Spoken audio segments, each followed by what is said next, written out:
When you play the Game of Thrones, you Subscribe and like. or you die. There is no middle ground. All right, hello YouTube. Welcome back to the Grease Comedy YouTube channel. Today's video, we have finally made it to the last chapter of A Game of Thrones, Dany 10. One of the best chapters of the entire series and this book specifically. And yeah, kind of a somber but, exciting note that we finally have gotten through the first book. So thank you for everybody that's made it up to this point. But let's not waste any time. Let's get into Dany 10, A Game of Thrones. So Dany notes how the land was red and good wood was hard to come by, but mostly they got branches or little bits of straw and bushes for the middle.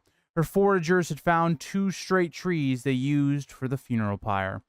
Not only is Daenerys in a really bad spot as she's kind of entering into the Red Waste and kind of that arc that we're going to see in the next book in the Clash of Kings, even basic resources just as like wood, for instance, is not easy to come by in terms of where they are right now. And so even just trying to do a funeral is something that's very difficult to do. And also Dany wants it to be a grand funeral. She doesn't want it to be some little thing. It's got to be able to burn not only Drogo, but all of his possessions, also Mirri Maz Duur, and then also her eggs. So got to be a big funeral pyre for a big moment of the series. But as well, Ricardo had taken one of their horses to the pyre, gave it an apple, and killed the animal. Part of this is for the blood ritual that she's basically trying to do, but part of it is also because a horse needs to die so that Drogo will have a mount in the afterlife. But at this, Mirri begins to pipe up, noting it'll take more than a horse for a blood ritual of which she does not know the words. Whatever she is planning, it will not work. And she tries to gain her freedom, saying that she can help. But Dany is past that time and orders her quieted, where she is whipped and remains silent. So this tells us 2 things, right? The first thing is that Dany is kind of growing, right? She's not going to trust this person that's already betrayed her to this point. But also that Mirri Maz Duur does care about her life to some degree because she's trying to wiggle out of being a prisoner. So that big show that we get in like the last chapter, for instance, where she's like, oh, life doesn't really matter anymore because everything else is gone. There still is that fear that I think pretty much almost all humans have, where it's like, what comes after death, right? Is it nothing? Is it some sort of afterlife? What is it? And I think Mirri, kind of realizing she may die soon, is also trying to kind of worm her way into getting out of it.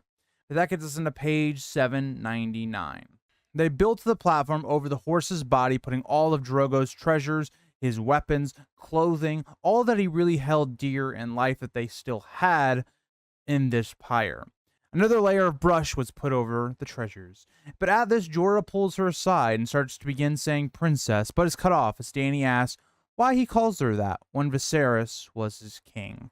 Dany has almost a complete shift in her dynamic and her character, where the last couple of chapters, and really this whole story, she's been kind of a naive girl, trying to find her confidence and her place in the world. And it took a lot of atrocities kind of happening, her husband dying, her child dying, for her to become a bit stronger, realizing her position, and that's what she's imposing on Jorah here. He notes that Viserys was, but Dany kicks in again. He is dead now. She was his heir. Whatever he was his now, or was hers now. As Jorah calls her his queen and gives his sword and heart to her, something Viserys never had. He tries to convince her not to do what she plans.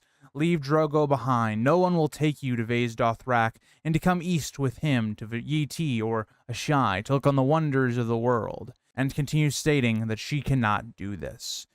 And to an extent, Jorah knows what she's planning. I think Jorah believes that she's trying to basically commit suicide, more or less, not exactly what Dany has planned. Because Dany has it to where she thinks that this is basically going to be a sacrifice of like her husband's body, her son's body, Mirri, the horse. All of this is going to equivalate into getting the dragons to come back to life. That's basically what the dream told her. It's what she's been feeling inside of the egg, that there is life within them, that they just need to be awakened. All of that is kind of prompting Daenerys to actually do this kind of ritual where she feels like she's going to be fine. From people that don't know that, because Daenerys has not explained any of that to anyone, it just seems like, Daenerys is going to burn herself with her husband It's not a great look, and Jorah is kind of pointing that out. And Jorah is also logical to think, okay, given the situation, it would make sense to take the eggs, take everything, and go to Ashai or to YT or whatever. Then from there, maybe to seek passage to go maybe back to the Free Cities or whatnot. But Dany says she must, and he does not understand.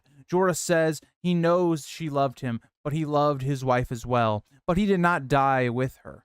He continues saying, "You are my queen, my sword is yours, but do not ask me to stand aside and watch you burn." Again, I think this is logical from Jorah. Think about every single time that you've seen in the story a Targaryen try to bring the dragons back and how that's gone for them since after the dance. Doesn't go well for them, and it's usually led to pretty horrific atrocities, notably Summerhall. So, again, Jorah has a point. And also, if you want to think about something else, right? Summerhall wasn't that long ago. Like, that was a little bit before Robert's Rebellion. It wasn't that far away. It's why I kind of started my Robert's Rebellion series with Summerhall. It's not that far away. So when you have that in the back of your mind, the recent history of what happened with Aegon V and his family kind of puts that into perspective. But Dany asks if that is what he fears as she kisses him on the forehead. She is not such a child anymore. And again, she kind of just, if we the audience did not understand where she's coming from with the foreshadowing of the last chapter, heavily foreshadowing what she's going to do here, you would think Daenerys is going mad. And a lot of people are going to call her out on that she's going mad. She doesn't know what she's doing. She's insane. It's interesting the way Daenerys responds to those things, because if George was going to do something where he makes Daenerys go mad, this chapter of all of the chapters of Daenerys in the series so far is the closest we have to Daenerys in a state of almost madness, where it just seems sheerly insane of her actions, and how she goes about justifying it is quite interesting. Jorah asks then, she does not mean to die with him, and Dany swears that she does not. They begin building the third level, where the bodies were laid north to south, from ice to fire, and the sun was setting in the west. She called their attention, seeing no more than 100, and wonders how many Aegon had at the beginning. Again, the parallels are very strong here between Daenerys and Aegon, specifically because by the end of this chapter, Daenerys will have 3 dragons like Aegon had with his sister wives. And I will say Aegon had more people than Daenerys does, and it was a very different situation, but the parallels are there. And at this, she begins to speak to the Khalasar. She notes that they will be her Khalasar. She looks at them, some of them are slaves, and she frees them, allowing them to go unmolested. But if they stay, it will be as brothers and sisters and husbands and wives. She asks for their hearts and hands, and there will always be a place for you. She notes she was a child yesterday, now she is a woman, and tomorrow maybe she will be old. She then proclaims Jogo her co to protect her from harm as she gives him her silver whip that was her bride's gift. But Jogo is unsure by this, saying he cannot be a blood rider to a woman. And again, think about how insane this must feel if you are in this Khalasar or this little group of Dothraki. 1, their culture does not permit for women to be the leader. So already she seems kind of insane, and kind of by her talk, she also kind of seems to just be out of her mind, right? Like if I was a Dothraki in this moment, I'd be thinking this woman has gone insane. She has been driven insane by grief, by losing her child and Drogo, losing all of her power, being completely desperate, turning to blood magic, like, you know, what happens with Drogo and her child and all that stuff. I would think that she's gone off the deep end. And that's not exactly the case, but Daenerys still comes off kind of wild in this chapter. She ignores this, going to Aggo, thinking if she looks back, she is lost. She names him to be her blood rider, to protect her from harm, giving him a dragon bone bow. But once again, he cannot say the words, as a woman cannot lead the Khalasar or declare a co. Again, Daenerys is being very progressive in terms of the Dothraki culture. This is really not allowed. Lastly, she names Ricardo and names him a co, giving him the Uraka that had gold on the hilt that had been gifted to her, as she asks him to ride at her side and protect her. Ricardo, just like the others, says that he can only ride with her to Vaes Dothrak for her to join the Crones. But again, if you're these people, I really want to hammer the nail in, because I want to try and get the perspective of not just Daenerys, but all these other people. She is looking insane. She just, she's going about their culture completely different. Nobody's going to be able to back her. She isn't viewed as being this strong leader yet. And so this just comes off as quite weird. And so that gets us into page 801. Dany nodded, almost not hearing him, as she turned to her last champion, Jorah, who she asked for his oath, though she has nothing she can give him, but promises him a Valyrian steel sword. Jorah kneels, confirming the oath, and says he vows to serve and protect her through whatever may come. What I'm interested by this is, how does Dany plan to give him a Valyrian steel sword? Because it's not the Targaryen swords it would appear that she's planning to give him. Those she does not possess, and those are kind of like, we don't know really where they are. It would appear one's in Bloodraven's cave, and the other one possibly could be with Illyrio or somebody within the Free Cities. Dany is not going to have access to either. So I'm very curious as to what Valyrian steel sword she was trying to give Jorah, but who knows. Dany says she will hold him to that oath and prays he never regrets the giving of it, as she lightly kisses him on the lips, as she knows the entire Khalasar's eyes are on her. She names him the first of her Queen's Guard and goes into the tent. A lot going on with Dany making him part of the Kingsguard. It's ironic given that he betrayed her already and is yet to say anything. This is being Daenerys' most trusted person at the time.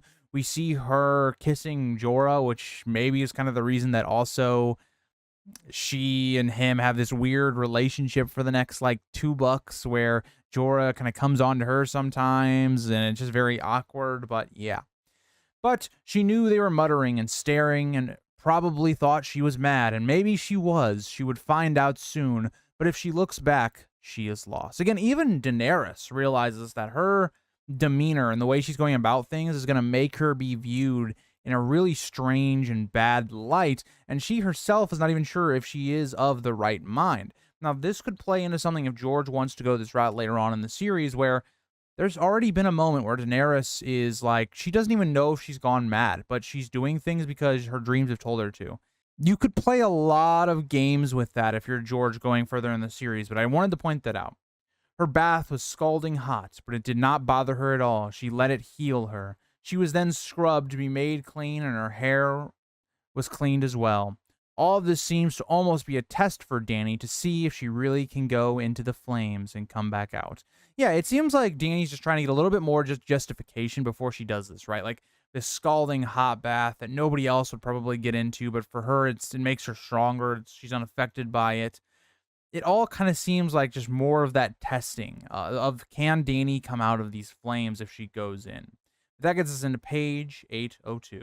She rose from the bath to be given perfume and dried, and her hair made straight and beautiful, but afterwards she bid them to leave, as she wanted to prepare Drogo by herself. The last time that she will see Drogo's real body or be able to interact with him after this point, it's a last, moment of Daenerys looking back on the events of the book and of her husband, who she has come to love. She cleaned his body, running her fingers on it for the last time. She noticed his hair, and the first time she had touched it on her wedding night. She buried her face in his uncut hair, smelling of grass and dirt of her cow. She apologizes to Drogo for what she must do and for everything that has happened, as she thinks the cost was too great. Yeah, Dany's actions seem to have more or less spurned the death of her husband, the death of her child, the death of kind of everything around her. And, with the Drogo one, it's a little debatable in terms of when he became more of a vegetable and the things that happened. That was more Drogo's own fault. I don't blame Daenerys for that. Oh yeah, because Daenerys had Miri treating the wounds, well, that's what got Drogo killed. I don't think so. I think it was just an infection, Drogo not listening to instructions like I've talked about with that chapter, but the cost was pretty great. In terms of Daenerys bringing back her dragons, she pretty much had to lose everything to gain, the dragons, which is definitely, I think, a fair trade. She's gaining something that's not been seen in the world for hundreds of years, and it's going to be basically why she's going to be able to take over the throne later on in the story. Dany braided his hair, put on his bells, dressed him in his favorite clothing, and then she herself got ready in similar attire. The sun was going down when she called for them to carry his body.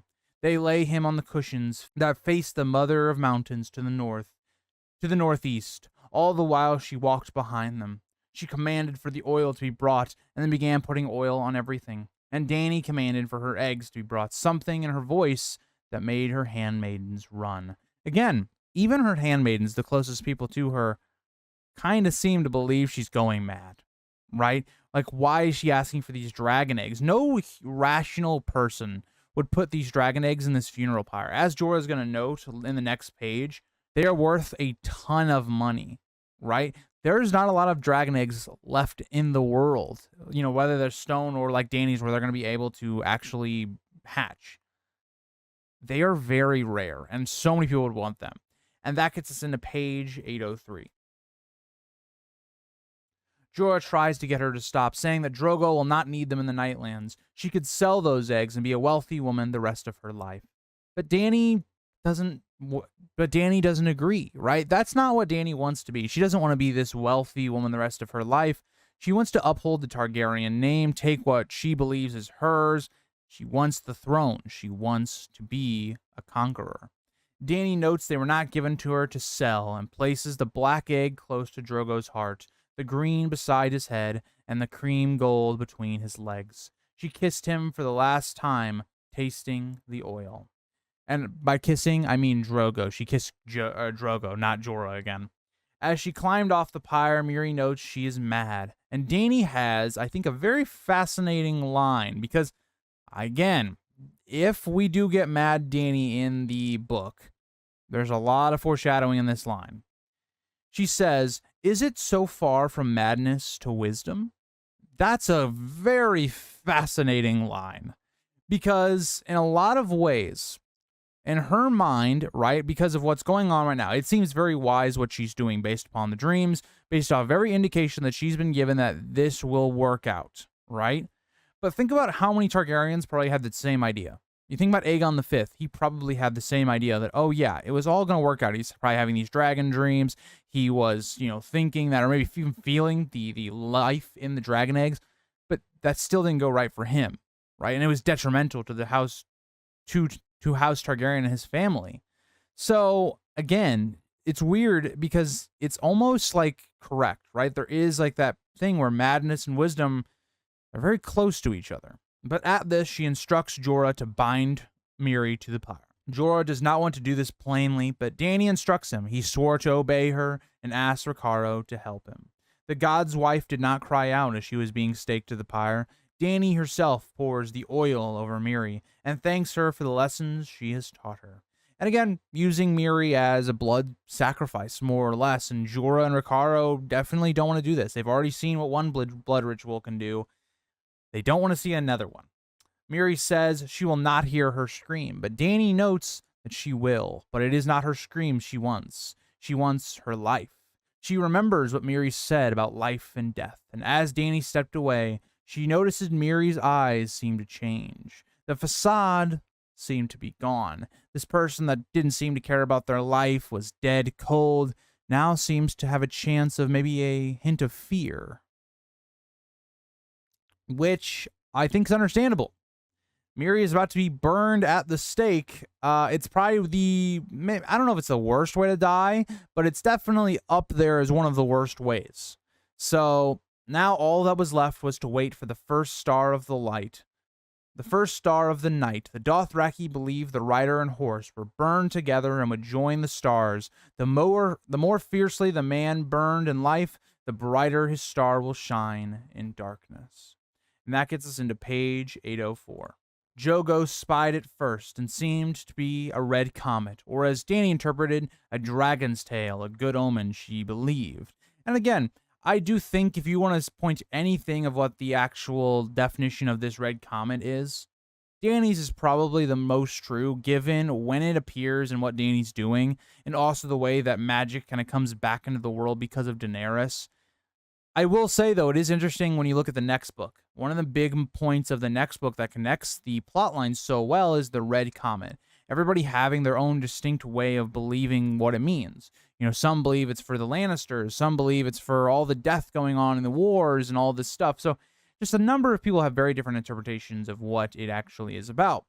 Dany took the torch from Ago and thrust it into the pyre. At once the fire started, logs being consumed and falling. The pyre as a whole was burning, and Miri the whole time chanting at first. But then it became a shuddering wail, thin and in agony. Then the flames began to take Drogo, burning his body. Daenerys held her breath. For a moment, she wanted to do exactly what Jorah said. Go right up to Drogo, take him one more time. But she didn't, watching as his body became one with the flame and smoke. Again, I think it's very understandable, right? You know, you're watching your loved one for the last time you're going to see them, their body with their actual physical form, and you want to go to them one more time, but it's too late. She could smell the odor of burning flesh. She could hear as Miri continued to scream. The fire was reaching its highest. A very interesting description by Daenerys. She puts it burst to the air on great red wings. Everyone backed away except her. She was the blood of the dragon, and fire was inside her. I want you guys to think about something. So Aerys, for instance, right? He's someone that really loved wildfire. He loved the way the fire moved and things. Does this not kind of sound like that exact idea, right? The way Daenerys is like fantasizing the fire, and she's going to even fantasize it even more when she gets into it. I just want to keep that in the back of your mind, right? I'm not saying that Dany is going to go mad, but I'm saying if George wants to do it, all the building blocks are kind of there because she's had a similar situation that could have led to her becoming mad. She thinks she knew the truth of it sometime before her wedding in terms of the idea of like the dragons being able to come back and her maybe having this blood ritual allowing for her to be kind of like fireproof for this time, even though she's not fully fireproof, like in this moment anyway, like her hair still burns away and stuff like that. But yeah, but it was before her wedding.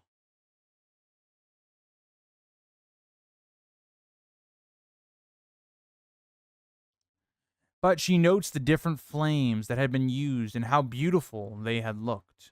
Again, she's kind of referring to during this like wedding feast, there was some people using like flames and stuff like that. That's kind of what she's referring to. She took a step closer, thinking this was a wedding of sorts as she opens her arms to the pyre. Miri was now silent, probably dead. She had thought her a child, but children learn. Again, Daenerys just seems mad. If you're watching Daenerys, she's like almost like trying to hug the fire. It's a really interesting sight if you're somebody not named Daenerys. Another step and she could feel the heat on her feet. Her body begins to sweat, and Jorah calls to her, but he does not matter now, just the flames. But she notices the beautiful flames, showing her different animals. To me, I think this represents the war to come, because she's seeing all these sigils of like animals that are, you know, in the war. You know, you have wolves. I think she says lions in here, like foxes. All of these things are kind of sigils for houses fighting right now. Maybe that's what she's seeing, and she, as the fire, will be the one to conquer them all. That's kind of my interpretation of that anyway, but let me know what you guys think. But lastly, she sees a horse, which she believes to represent Drogo, her sun and stars. But think about this, right? Now she's coming, you know, now she's fantasizing about the fire. She's seeing maybe what kind of Mel sees in the fire. Very interesting description of what Dany's going through. Her vest had begun to smolder, so she threw it off as her breasts began to heat as well. For an instant, she sees Drogo on his horse with a whip of fire hitting the pyre. And she heard a crack as the pyre seems to cave in on itself, as ash and cinders come on her, and the wood starts falling out of place. But the golden pale egg, which has now been cracked open at her feet. She began to hear women shriek and children cry out in wonder. Again, this has got to be a fascinating sight. You're seeing this woman who has declared herself to be like the Khal of the Khalasar. She walks into this fire and pyre. It looks like she's gonna die. By any rational human being, she should die. But there's these loud cracks that don't seem human. They don't seem normal. This is not no ordinary pyre. And it also begs the question, are other people here seeing things in the fire, or is it just Daenerys? Right? Like, how is this going? But also the pyre itself is much larger than any normal pyre should have been. And Dany thinks, once again, only life can pay for death. Then a second crack came. She heard all of the onlookers shouting in fear, and even Jorah shouting for her. She thinks that she is fine. She is Daenerys Stormborn, the blood of dragons, the bride of dragons, and mother of dragons. She is the fire. With a huge amount of smoke and fire that reached 30 feet into the sky. If you guys ever had a massive bonfire, that's pretty high. That's an insane fire. That is unnatural, and I think everybody here in the Khalasar understands that. It seemed to come around her as the pyre collapsed and she stepped into the firestorm, calling for her children as she hears the last crack. And I want to end out the chapter, end out this book, reading from the story as I usually do for a lot of these chapters to end them out. But let's finish up and talk about the birth of the dragons. The third crack was as loud and sharp as the breaking of the world. When the fire died at last and the ground became cool enough to walk upon, Sir Jorah Mormont found her amidst the ashes, surrounded by blackened logs and bits of glowing ember, and the burnt bones of man and woman and stallion. She was naked, covered with soot, her clothes turned to ash, her beautiful hair all crisped away. Yet she was unhurt. The cream and gold dragon was suckling at her left breast, the green and bronze at the right. Her arms cradled them close. The black and scarlet beast was draped across her shoulders, its long, sinuous neck coiled under her chin. When it saw Jorah, it raised its head and looked at him with eyes as red as coals. Wordless, the knight fell to his knees. The men of her caste came up behind him. Jogo was the first to lay his araka at her feet. "Blood of my blood," he murmured, pushing his face to the smoking earth. "Blood of my blood," she heard Aggo echo. "Blood of my blood," Rakaro shouted. And after them came her handmaidens, and then the others, all the Dothraki, men and women and children, and Dany had only to look at their eyes to know that they were hers now, today and tomorrow and forever. Hers they had never been Drogo's. As Daenerys Targaryen rose to her feet, her black hissed, pale smoke venting from its mouth and nostrils. The other two pulled away from her breasts and added their voices to the call. Translucent wings unfolding and stirring the air, and for the first time in hundreds of years, the night came alive with the music of dragons. And that is the end of book 1. I just want to say, just talking about some of this stuff, all that stuff is kind of self-explanatory. The dragons come alive, something no one has seen for hundreds of years, like she talks about in the book. It's this moment where it's very similar to if you want to think about Christianity, where Jesus came out of the cave that had a stone in front of it. It's kind of that idea. It's like, this is so unnatural. This shouldn't be happening. You are now being treated like this higher being because of it.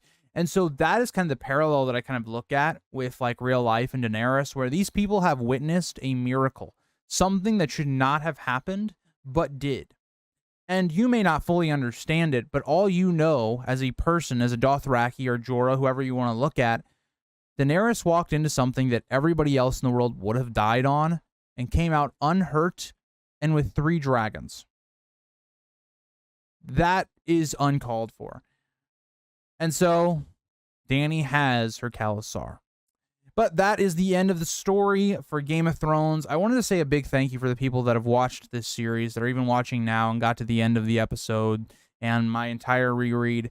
This is, to me, probably one of my biggest accomplishments in my life. I put a lot of work into this series, as I think you guys know. And I know it was not the most watched series on my channel, of course, but I enjoyed it. It was a thing personally for me that I started, I think, around a year and a half to 2 years ago.